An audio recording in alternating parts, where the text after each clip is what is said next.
Red, orange, yellow, green, blue, purple, indigo. You know what they represent. And they represent something different to you than they do to me. But,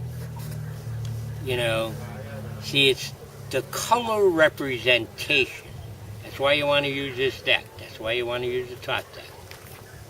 It's got the right colors in it. Now, this deck here happens to be a cheap deck. I don't have my deck from Belgium yet, but somebody sent me this rather cheap deck. See, now, here you got the Four of Swords. Now on the bottom it says truth, and swords is sort of like a real aggressive thing, and you notice it's yellow, blue, green, the color of the card, you see? But the blue and green are the dominant. You know what I mean? The yellow isn't very dominant. The yellow-orange. So the desire, the power is giving up. The victory is gone to balanced expression. You see? So the vulgar name they put on the card is truth, but really what it means is power is giving up to balance. Only in expression, not in reality, not in the red, not in the intellect. It's giving you the ability to balance expression. So you could take that card and take this little Six of Swords cards here that says science right behind it. See, and it's gray and blue, that sort of higher self, light blue, very intellectual color with the power in the middle and all the aggression going towards the power. And, that's your Albert Einstein, that's your stuff like that. So you got this card sitting next to that card. See? So automatically you're modifying your opinion of that card in relationship to this yellow, gray, blue, to science.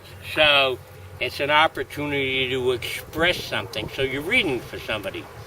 Say, hey, there's something intellectual and maybe scientific that you've been working on for a while, and maybe, just maybe, it might come to fruition, and depending on where the cards are setting on a modified tree of life, so 6 months from now, you may actually manage to get your foot in the door, and then a week later, you got the Seven of Swords. See all that nice blue, blue-green. See that nice, somebody pulls the rug out from under your feet. And the reason they managed to pull the rug out from under your feet is because of this Knight of Wands. See how red, orange, yellow this is?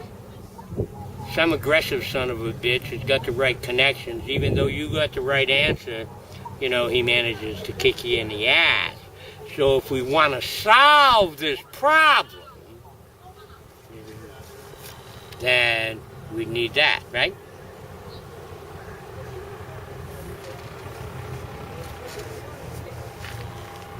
So we go talk to the boss and we'd say, like, dude, see right there? See, we go to the boss and we say, dude,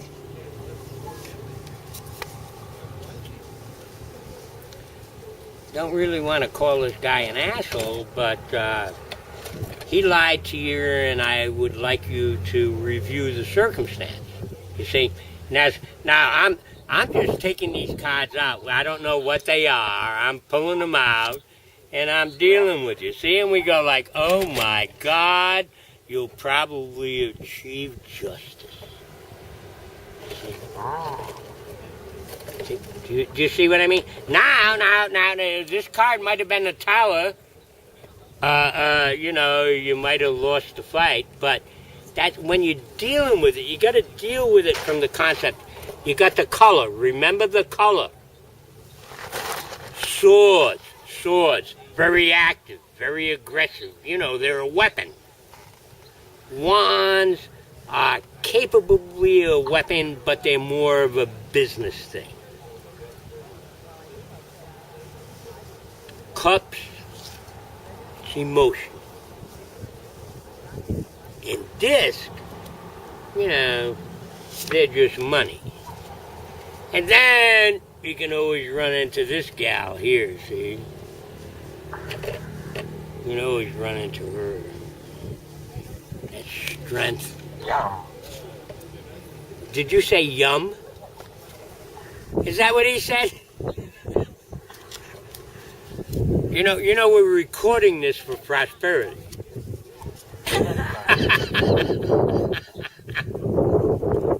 So, what you do when you're dealing with these, you've got the concepts of the 22 majors, I hope. You remember the modifying aspects of the 56 minors. You know, this deck has 4 extra cards. Any other one.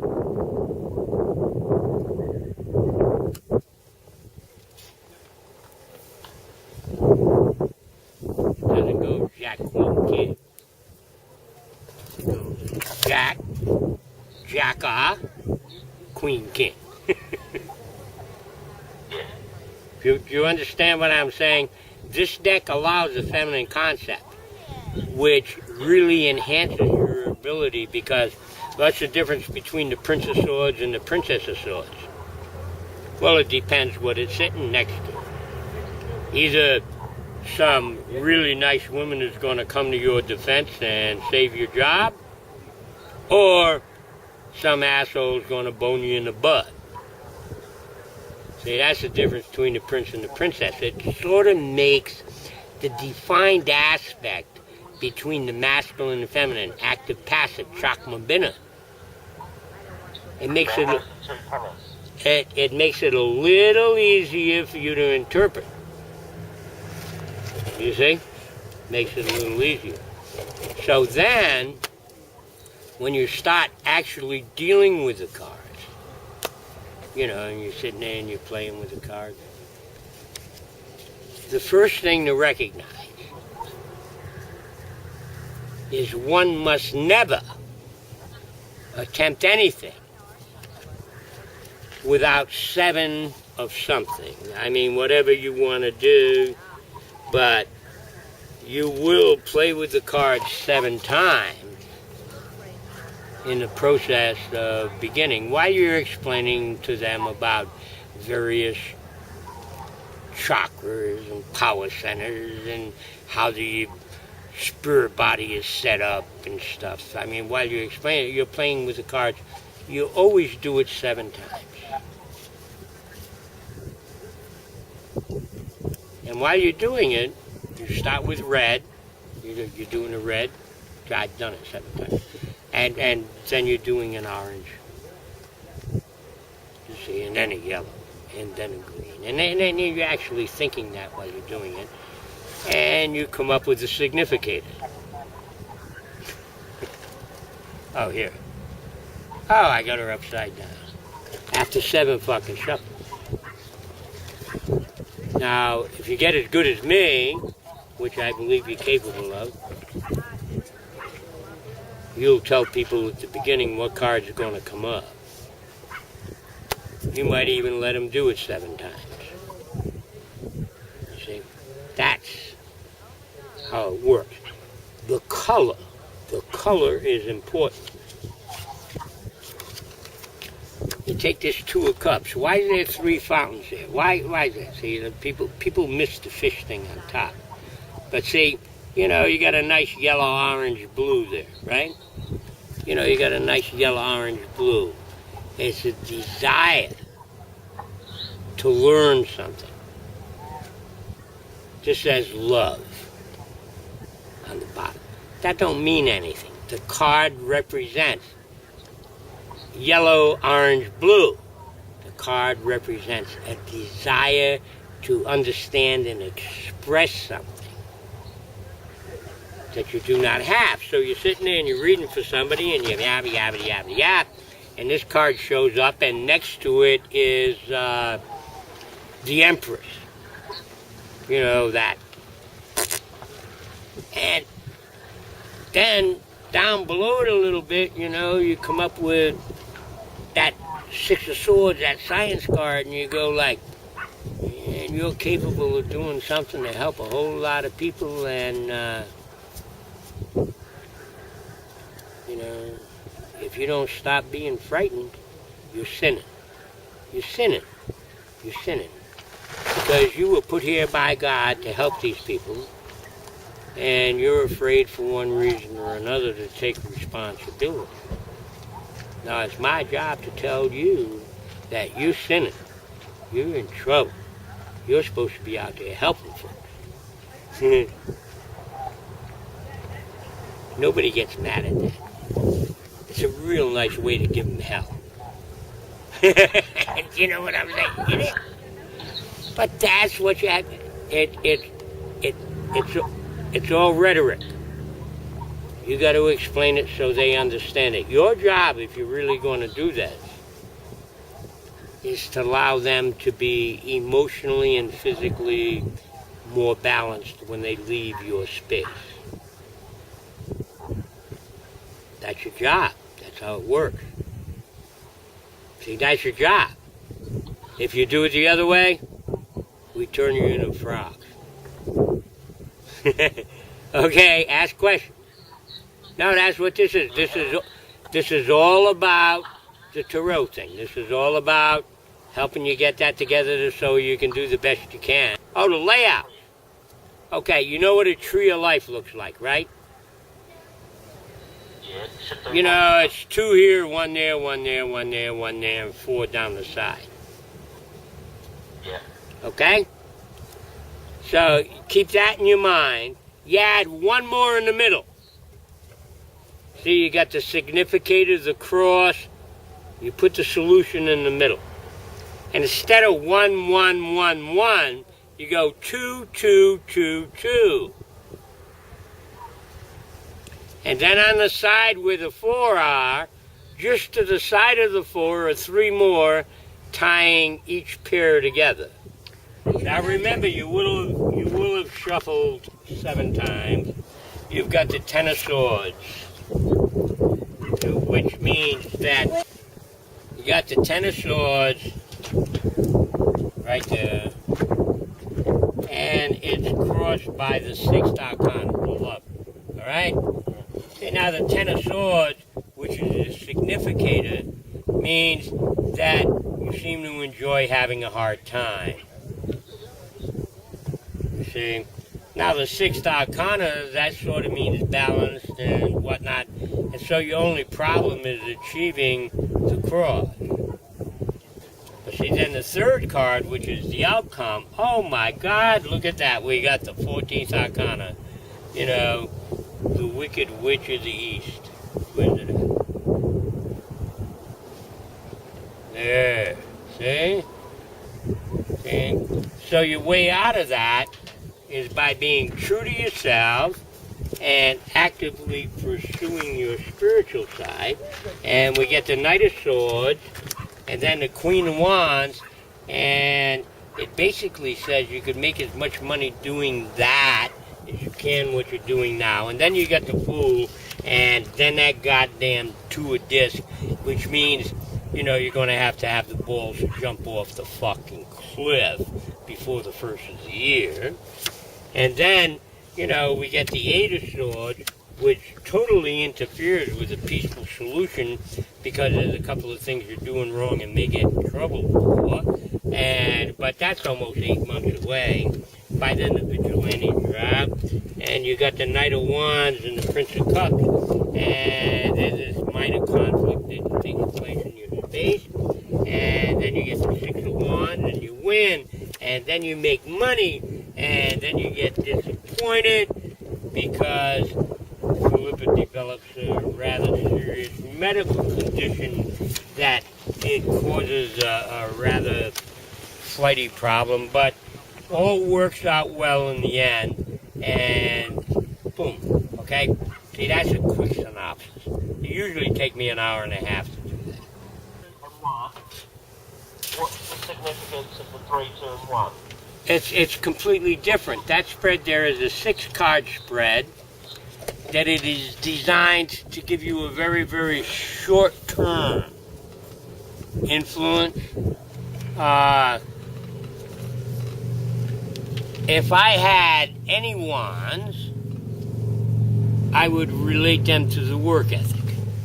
If I had any swords, I would relate them to the aggressive ethic. And cups emotional, same thing, this money. It's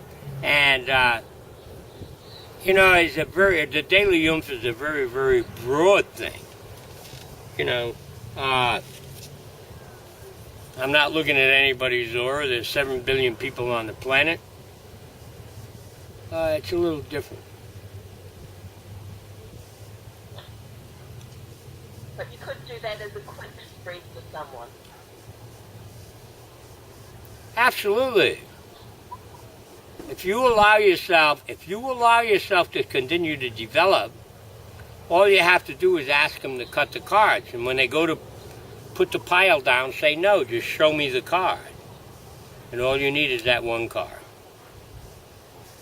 And if you can't bullshit them for 15 minutes and be correct, you ain't there yet.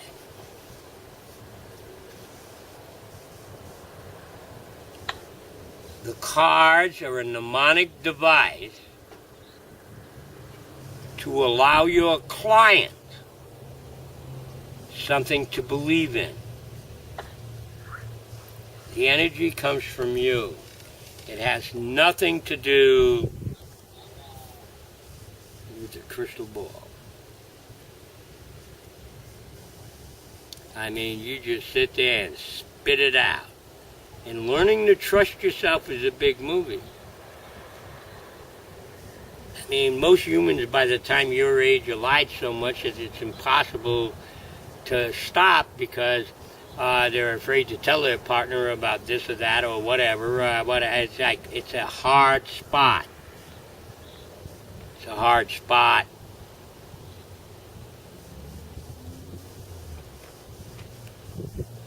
Sort of like a 12-step program. But it's only got 3.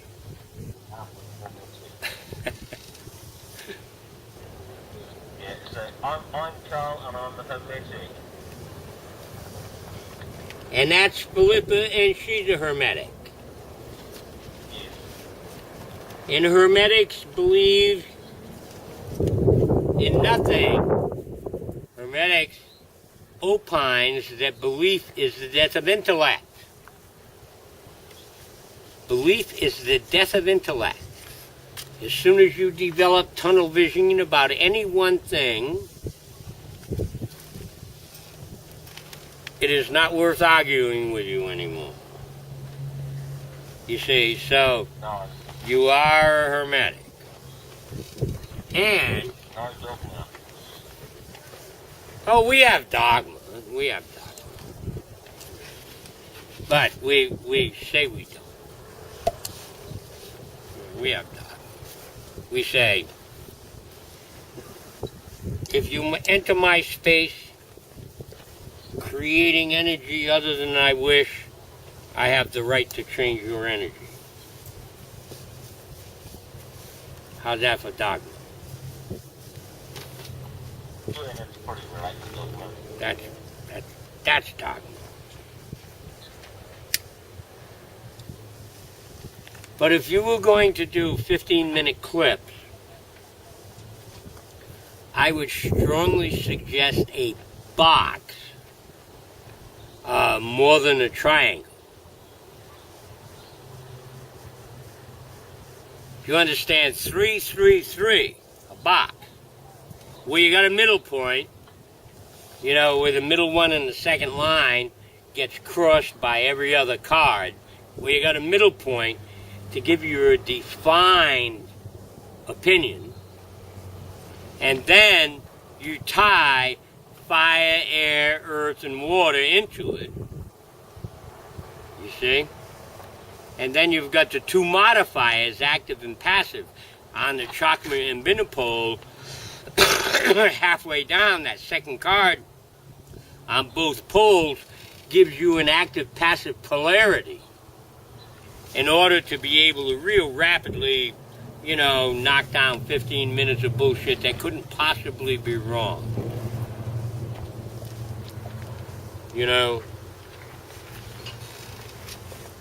I would use 9 cards and not 6. You don't want to give them a conclusion to anything. Never give them a conclusion. If you're doing these little 10, 15 minute things, do not make any conclusions. You can't do it that fast. Tell them what is likely and the different things that are possible. Do not give them a conclusion. I'm reading of possibilities.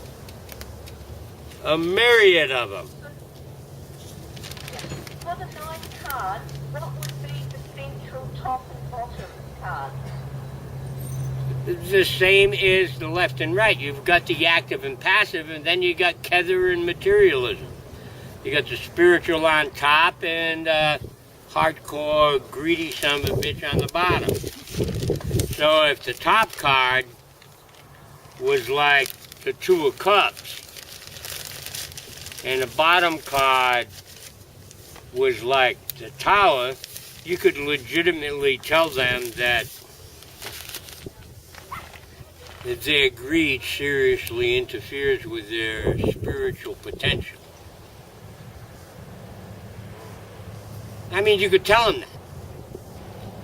And the motherfucker would look at you and go, how the fuck did they know that? I'm the deacon at the church. Maybe I'm the pastor. How the fuck did they know that? You see? But you could legitimately say that. I mean, that part would be valid. You see? But if you attempted to extrapolate on it without pure vision and a hell of a lot more cards, you're bound to stick your head in your ass. But you can express those mellow extremes. Particularly if you see the guy driving up in a fucking Lexus or something like that instead of a Peugeot. Do you know what I mean? Or he's got on a goddamn Rolex, or he wears a fucking pinky ring. I mean, you can, that's how you have to, no, I'm telling you, that's how it's done. That's how it's done. And it's done best in a state of balance. It's done best in a state of balance. That means one should not be in a state of desire while one does it. So fuck before you go do the show. Number 2, it also means that one should not allow one's ego to get so fucking out of line that you accidentally do some harm through your expression of self. So there's a few fine lines in there. I cannot imagine either one of you crossing any of those lines except by accident. And I'm here. I'm your friend. I'm here. I'm here to help. You're not going to get hurt. Trust yourself and do it. You're not going to get hurt. You're not going to hurt anyone else. Yeah, but you have to understand the problem. Now, you're more than welcome to use that.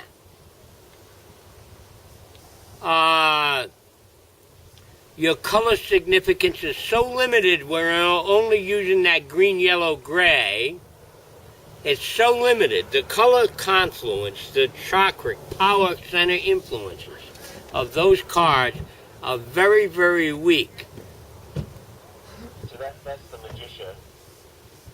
Yes, but, there's plenty of red there, but, that little yellow infinity sign is sort of like, oh, well, yeah, that ain't the magician. The magician is, here I am, dude.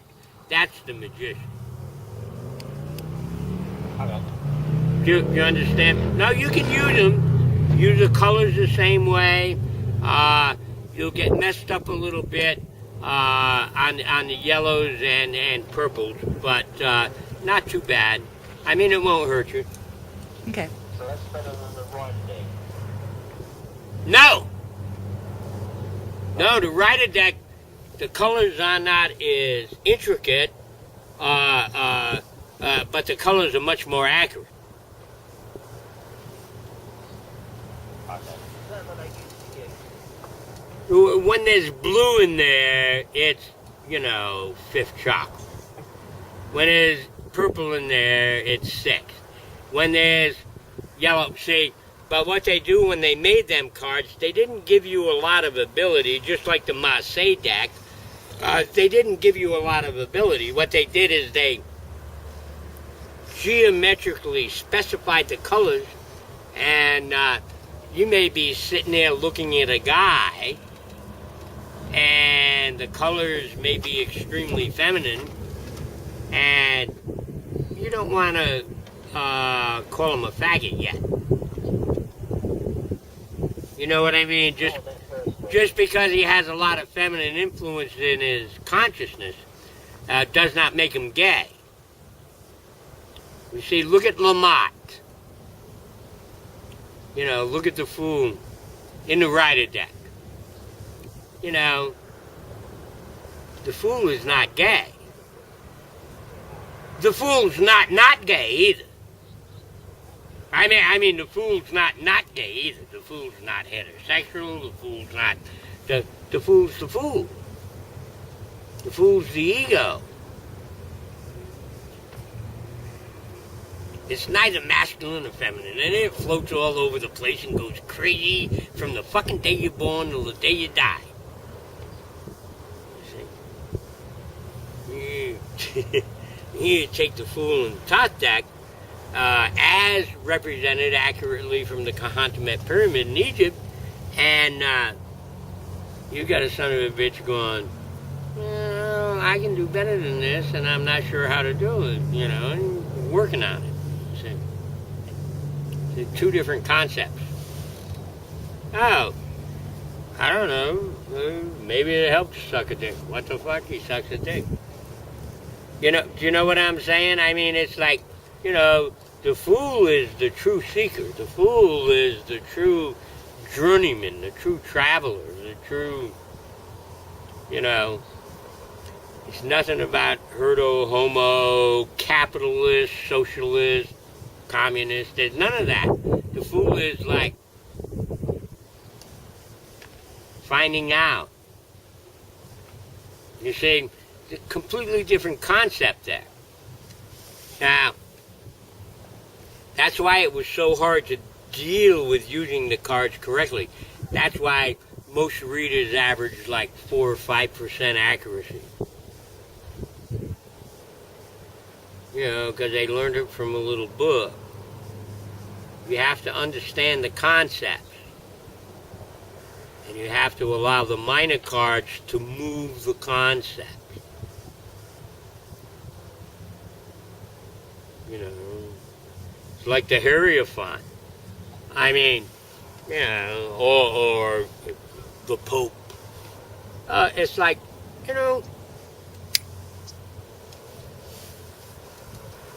you got some of them that really loved people and really wanted to help people. And there were other ones that really wanted to fuck everybody up. But it's the same card, you see. Now, you got to figure out which one or where in between them two extremes that card relates to the person you're looking at.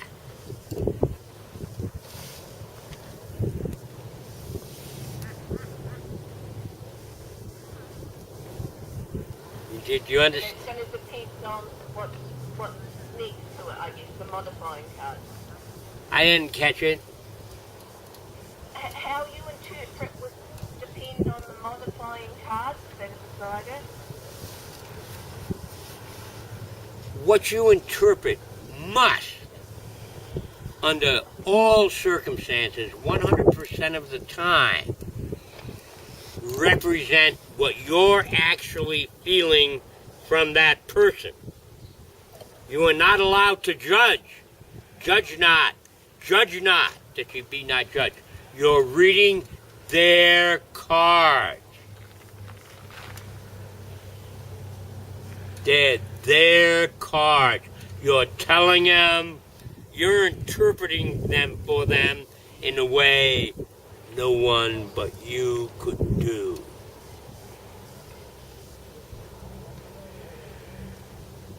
You must trust self. You know, if you're going to do this, and you really want to do it, and you really want to do it right, you have to do it. And you have to listen to the people like me to tell you that it's inside of you. If you think it's going to come from that little fucking piece of cardboard, all that little piece of cardboard does is give you a direction. That's all that little piece of cardboard does is give you a direction. It has to come from self.